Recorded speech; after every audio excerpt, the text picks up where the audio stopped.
राधे राधे। तो मित्रों, पिछले एपिसोड में आपने देखा कि दूत कहता है दिविद मयंद नील नल अंगद गद विकटासी दधिमुख केहरि निसट सट जाम बंत बल राशि, कि हनुमान जी से भी बड़े ज्यादा बलवान योद्धा भगवान श्री रामचंद्र जी की सेना में अभी हैं और उनकी सेना बहुत ज्यादा भयंकर है।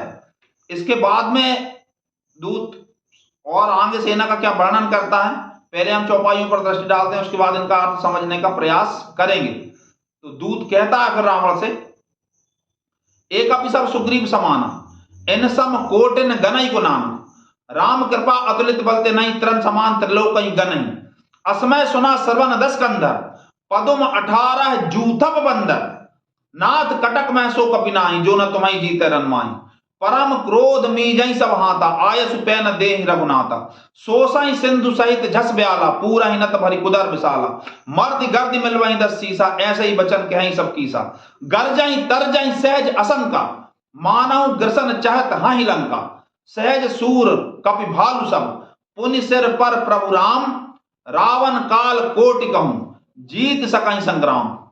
अब सुख जो उनकी गुप्तचर सेना का प्रधान है, जो दूत के रूप में इस समय रावण के सामने खड़ा है, वो रावण से आगे कहता है कि ये कपि सब सुग्रीव के समान है, एक कपि सब सुग्रीव समाना इन सम कोटिन गनई को नाम, और इनके जैसे तो कोटि हैं, करोड़ों हैं, उनके नाम कौन बताता रहे, कौन याद करता रहे।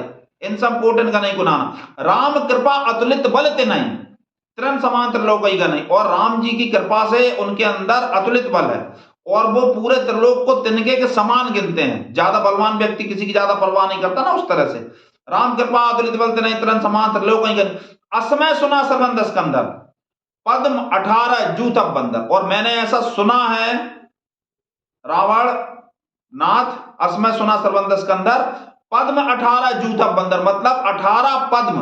पद्म भारतीय गणना पद्धति की गणना का माप है जो प्रचलित समय में, प्राचीन समय में प्रचलित था।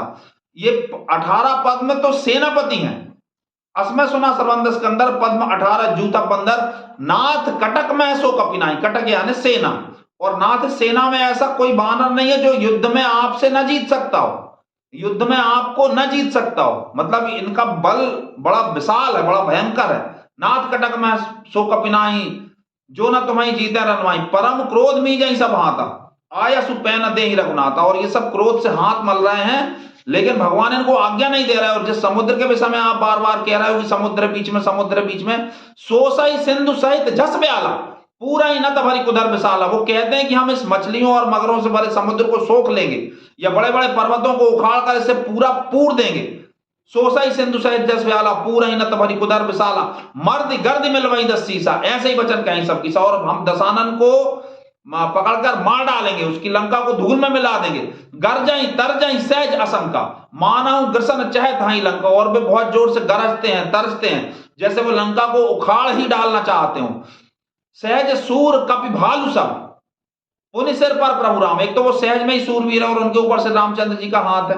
रावण काल कोटि कहूं जीत सकई संग्राम, और रावण वो करोड़ों कालों को भी संग्राम में जीत सकते हैं। अब इस पद का आशय क्या है कि दूत भगवान श्री रामचंद्र जी की सेना का बिल्कुल उचित जैसा वर्णन करना चाहिए वैसा करता है, और रावण को आईना दिखाता है कि उनकी सेना बड़ी विशाल है, बड़ी भयंकर है, और जिस सागर की आप बात कर रहे हो वो सागर उनके सामने कुछ नहीं है। उस सागर को वो किसी न किसी तरीके से पार कर ही लेंगे, वो सागर उनको रोक नहीं सकता, और आपको वो युद्ध में जीत लेंगे, आप उनसे हार जाओगे, उनमें इतना बल है। अब साफ साफ दूत अपनी मर्यादा में रह के जो कह सकता था सत्य उसने सब कह दिया। अब इसका प्रभाव रावण के चित्त पर क्या पड़ेगा, वो क्या उत्तर देगा और आगे क्या होगा, ये आप अगले एपिसोड में देखेंगे।